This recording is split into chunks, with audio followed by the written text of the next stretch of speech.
Boys, networking is the #1 way you can really create luck for yourself as a producer. There are a lot of people who are probably worse at making music than you, and they're worse at making music than me, but they're getting 10 times the amount of results. And the reason is because of who they know. So obviously it's important to know how you can build your network and how you can get to the point where you wake up and someone's like, yo bro, I need loops for Drake. I sell one-on-one calls to people who are serious about leveling up their game. And I noticed this guy's work rate was insane. He was messaging a whole lot of people.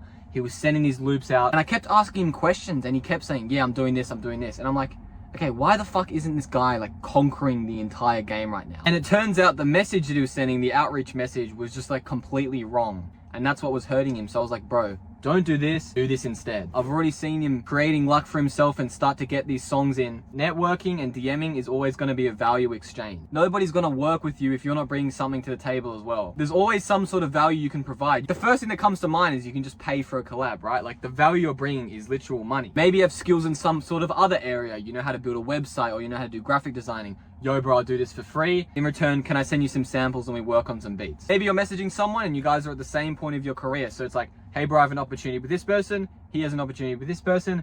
We'll bring our resources together. We'll double our network. We'll double the chances of songs getting placed. And then you can build your way up the ladder. Maybe you'll get on a billboard placement and now you can work with billboard producers. Maybe you'll go gold, you work with gold producers. Start winning Grammys and you work with other Grammy producers. People can tell when what you've sent is copy and pasted, and they can also tell if it's a super low effort message. Something like, yo, or bro, let's work you hard. That is like the most low effort thing of all time. Another thing you can do is just respond to DMs quickly. If you were to message me and it takes me 6 hours to reply, and then it takes you 8 hours to reply, and then it takes me 4 hours to reply, and it takes 3 days to have a whole conversation, obviously the quality of our relationship is going to be less than if it was just instant reply, instant reply, instant reply.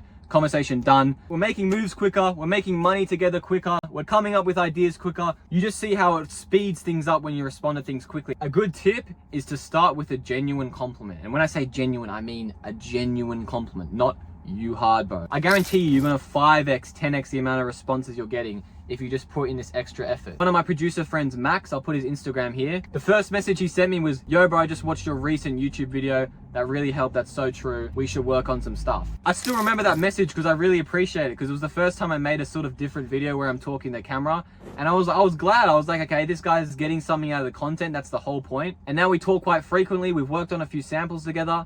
The more the gap is between you and the producer you're trying to reach, the more effort you're gonna have to put into actually coming up with what to say for the start. It's sort of like if you're texting an absolute 10 out of 10 girl, you're not just gonna be lazy and say, yo, like she's not gonna respond. You have to put in extra effort. You have to come up with some bullshit compliment.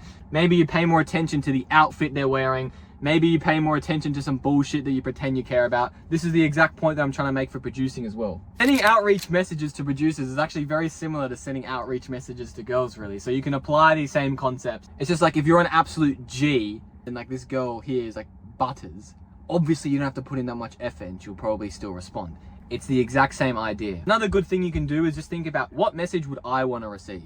And you can use those same principles into sending out that message to this other person. It's just important to remember to be likable, put in that extra effort, put in those extra 10 minutes figuring out the songs they've produced or what they've got going on. Remember that it's a value exchange. Make sure you're bringing something to the table. You're going to see the strength of your network, and the amount of people in your network, the amount of relationships you have are going to grow. And in return, you're going to be benefited from this because you're going to be achieving more success, blah, blah, blah. Boys, if you're not in my broadcast channel, make sure you join. The link is in the description. Thank you for watching. Like and subscribe if you enjoyed, and I'll see you in the next video.